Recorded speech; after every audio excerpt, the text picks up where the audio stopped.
Hey everyone, and thanks for jumping back into the macroverse.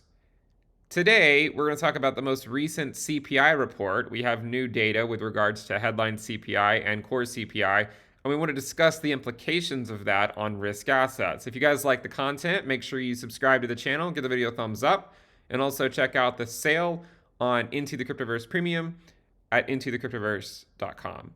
Let's go to jump in. So, inflation, as we know, is a fairly important indicator or data set, I should say, to follow in 2022. The reason we know this is because headline CPI saw a major peak back in June of this year. Now, the one thing I want to mention here is that both core CPI and headline CPI came in below consensus. So headline CPI came in at 7.7% year over year, whereas consensus was 8%. Furthermore, core CPI came in at 6.3%, whereas consensus was 6.5%. So there's a little bit of relief on the inflation front. Okay, so it has come back down slightly. One of the things we previously discussed with core CPI is that we'll likely see a double peak, similar to what Bitcoin USD saw in 2021. Now, the question, of course, is 6.6% the peak, right? Is that the peak, or is this a fake out? Now, it might seem obvious that it is the peak, and I will say there is a good chance. There's a good chance it is the peak for core CPI. The main thing, though, I think we need to be somewhat aware of is that there was also a good chance that 8.5% was the peak for headline CPI. We had 1 month where it went down, and then it just accelerated back up to the upside for 2 more months. So I think it is worthwhile to at least consider that potential scenario, even if of course it doesn't necessarily play out. Once we get next month's data, I think we'll be a lot more aware of sort of the overall direction of inflation. We know that for headline CPI, it is generally trending down now, right? Like it's clear that's what's going on. It has not stopped the Federal Reserve from continuing to raise interest rates because it is still remaining elevated. We did not know back in April that it was over just because we had 1 month of data to the downside, right? We still had 2 more months after that.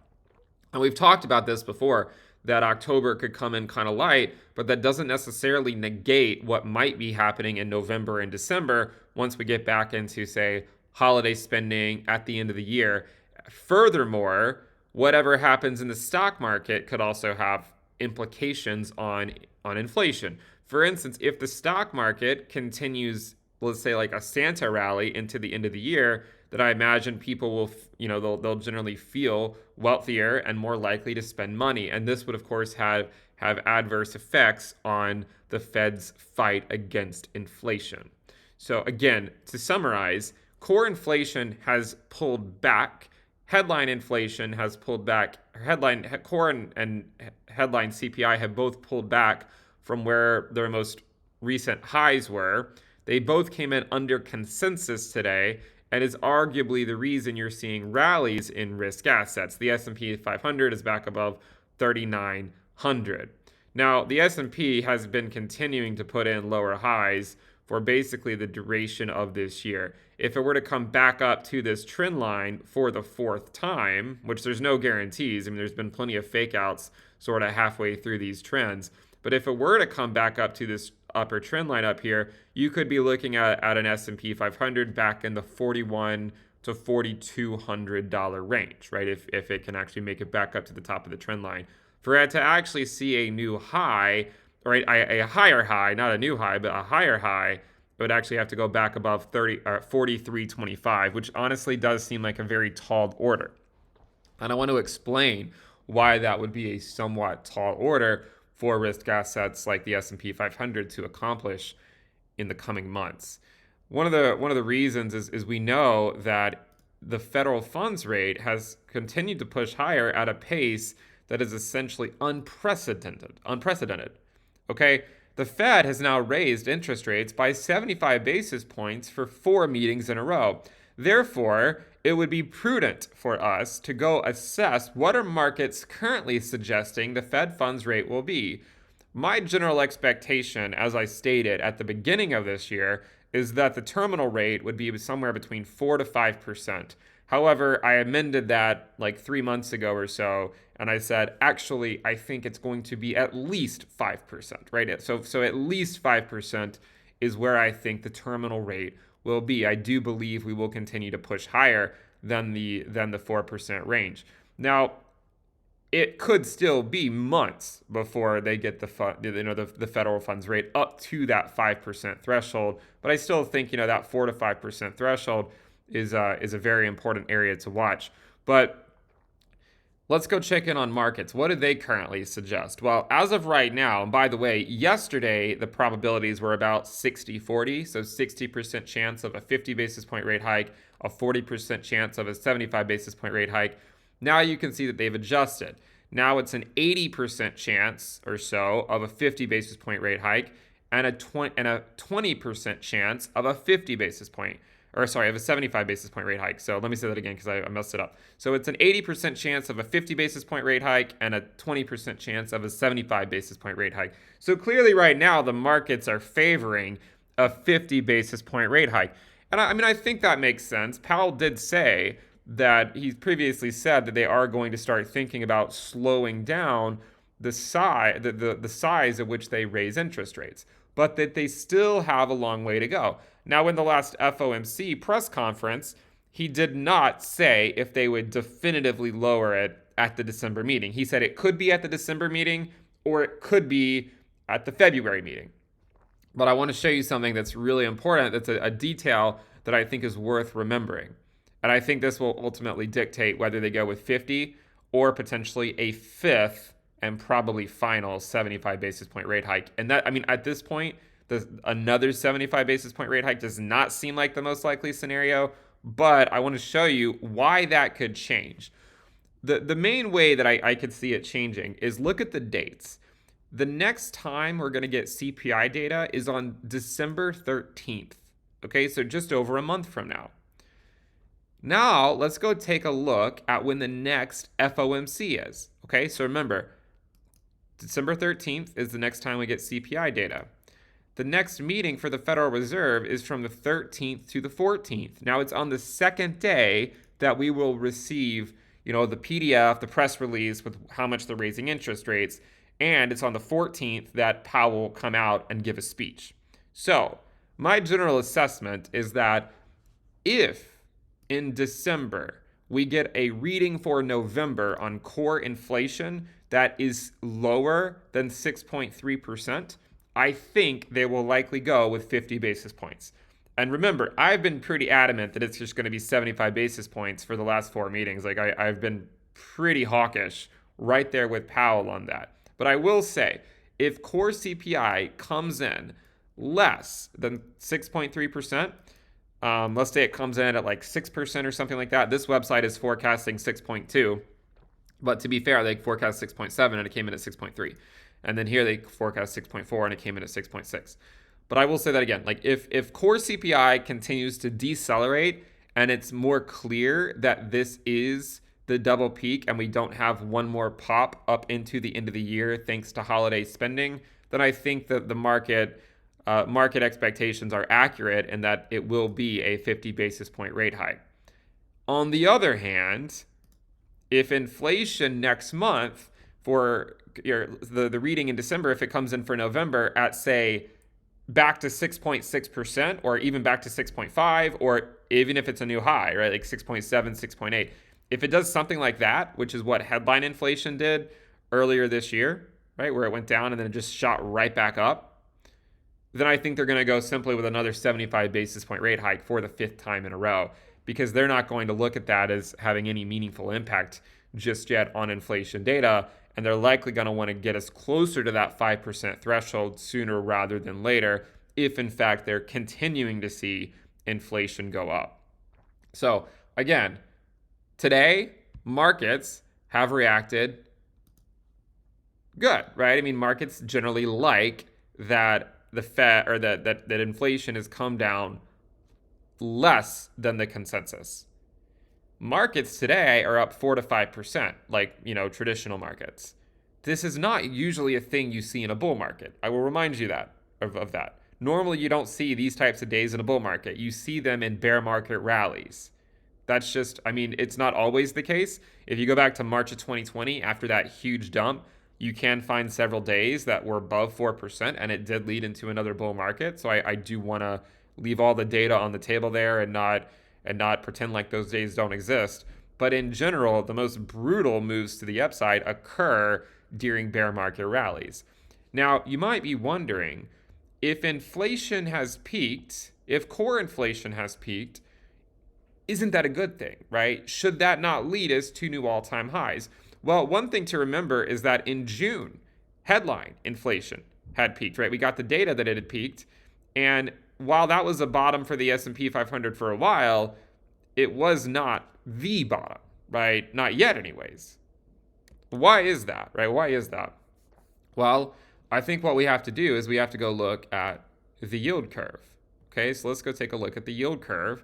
And I think it will be instrumental in helping us understand what's really going on. So again, if you look at the Treasury yield curve for the United States, you can see that it's getting increasingly inverted. Note, before prior recessions, it looked similar. If I just scroll through time, right, it looks similar before these prior recessions, and it's looking that exact same way again. The important things to look at here are the spreads on these yields. So you want to go take a look at the Treasury yield spreads. You can look at the spread. Let's start with a 2-year and the 10-year, which is not as good of a predictor as the one I'll show you next. But the spread on the 2-year and the 10-year is lower than it's been in recent memory. Okay, the spread on the inversion of the 2-year and the 10-year yield occurred before the recession that we had back in '08. And it also occurred before the recession that we had during the dot-com crash, right? You can see that it inverted both of those times. But we should also remember that the recession did not actually occur until we broke back up to the upside with regards to the inversion. So it like uninverted, and then we had the recession, right? Uninverted, had the recession. Uninverted, had the recession. Note, in both of these cases, the Fed was raising interest rates while the market was going up. The reason they're doing it while the market's going down right now is because inflation, so their hands are tied. They are compelled to raise interest rates, even though it doesn't really make much sense from like a keeping the economy strong perspective, but it makes a lot of sense when considering where inflation's currently sitting. The Federal Reserve obviously understands that inflation is hurting a lot of people right now. And I mean, if you go to the grocery store, if you go to a restaurant, you're spending a lot more money today than you probably really ever have before. It's like when I talk to my parents, they'll talk about how cheap things used to be, back in the day. I think we're sort of going through our moment where, when my kids are grown, things will just be a lot more expensive. And it's because we're going through a similar high inflationary period that's lasting a long time. So a lot of the prices are just going up. And the truth is that a lot of these things will never come back down. Now, some things will. Clearly, some things will come back down. But oftentimes, when various asset prices go up, they just stay there. And it makes it very difficult. And then the economy sort of just has to adjust to the new normal. And that's where you get those stories. And that's where, in 40 years, I'm going to be telling, my grandchildren, hey, like, remember when you could go get a gallon of milk for, $2 or $3, and maybe by then it'll be twice as expensive or I don't know. It's just crazy because a lot of these things used to be very, very cheap, and now it's expensive. If you look at the inversion of the 3-month and the 10-year yield, you'll see that it has a pretty good track record here, right? Inversion, recession, inversion, recession, inversion, recession. Right now it's inverted again. Furthermore, the inversion is actually getting deeper, right? Because of the recent events, with inflation coming back down a little bit and markets starting to figure out, okay, will the Fed actually start slowing down soon? The inversion is getting deeper now. At some point, it's going to reverse, and at that point, once the inversion is no longer taking place, I think we're likely looking at a recession. Now, keep in mind that normally the market bottoms during the recession. Okay, that's typically when it bottoms. For instance, if we were to go look at let's go take a look at the S&P 500. So we're going to add that to the chart, and then we're going to go add on recessions. You'll notice that except for the .com crash, major market bottoms off. Not every single one occurred during a recession, but what you'll notice is that during recessions you can often find major market bottoms before we actually went back up. The main difference is the .com crash, but if you think back to what happened in 2001, there was a lot of uncertainty going on in the world, and you could argue that had a very unexpected effect on markets that you just simply couldn't prepare for, right? I mean, as investors, we do the best we can to figure out what the markets are telling us, and there's always a chance that, we get a recession, the stock market bottoms, and it just seems like it's going to be up from there, and then perhaps there's some major global event that sends us down again, one more time, right? We don't know that, and it's hard to know exactly what will happen, of course. But again, normally when you get that recession, that's where the S&P 500 bottoms. Okay, so I think that's always something we have to consider. These bear markets can take place over long periods of time. This was also during a period of high inflation, and this peak was in December of '68. The bottom did not occur until May of 1970, right? So it took a year and a half to actually see the bottom. Does it not seem like we could be looking at a recession in 2023? Now, one of the things that it might be worth considering is that if you go look at, say, if we go look at some of these other charts, like real GDP, you may note that we had 2 consecutive quarters of negative GDP, but it wasn't really a recession. A recession wasn't declared, and we know why it wasn't declared. You could argue it was political, but you could also argue that unemployment has just simply not been going up in any meaningful way. And normally it takes unemployment to go up before you actually see that recession. And normally it takes that recession before you actually see the bottom on the S&P 500. This is just what history tells us. If I were to play devil's advocate against myself and say, well, Ben, let's suppose we can see into the future and there's not a recession in 2023. What do you think would have caused that? I think the only way that happens if somehow inflation comes down very quickly and the Fed can pull back a lot quicker on their interest rate hikes and maybe even start cutting them sooner rather than later. This is not my base case. I'll be honest, right? It's not my base case, but that is one of the things that I think is worthwhile to watch. For instance, if you go look at the inversion of if you go look at the inversion of the yield curve and the spread on it, normally when you see an inversion here on the 3-month and the 10-year, we get a recession. There's one counterpoint though. Back here in 98, it inverted very briefly, and the market still went up before we actually had sort of a deeper inversion. So that's why I'm watching this like a hawk to see how much further down is it going to go. Note, this only updates every day, but it's actually a bit further down than negative 0.17%. In fact, we can get the exact number. Let me go over, let's just take a look at the yield curve over here on TradingView, and you'll see that the spread on the 3-month and the 10-year is actually at negative 29.5 basis points. So again, it is getting somewhat steeper, right? The inversion is getting deeper. Inflation is still sitting somewhat high, okay? The Fed has made it clear that they will continue to raise interest rates even if inflation is starting to come back down. Like, they still will likely raise. So again, let me sort of summarize my expectations. Core CPI came in less than expected in October. We said this was a good possibility. The real question is what is going to happen in November and December when we get back to holiday spending? If the next report comes in below expectations, I think you're likely looking at a 50 basis point rate hike in line with market expectations. If, however, it comes in hotter than expected, suppose it comes in at like 6.7% or something like that, then I think you're likely going to see the market completely flip-flop in a single day and go back to pricing at a 75 basis point rate hike, which could lead the market to have a bit of a scare sometime by the end of the year. That is my general expectation. No matter what happens, in the short term, whether inflation comes in hotter or not next month, I do think the S&P 500 is still looking at a somewhat choppy 2023, and I could still see it going lower, unfortunately, especially if we get into that recession where unemployment's going up, we get back to 2 consecutive quarters of negative GDP. Perhaps it'll happen the same way it happened in 2022 in the first and second quarter. Maybe we'll see that again in 2023, first and second quarter, but the difference being that unemployment is actually going up. And then we could potentially start talking about the things reversing.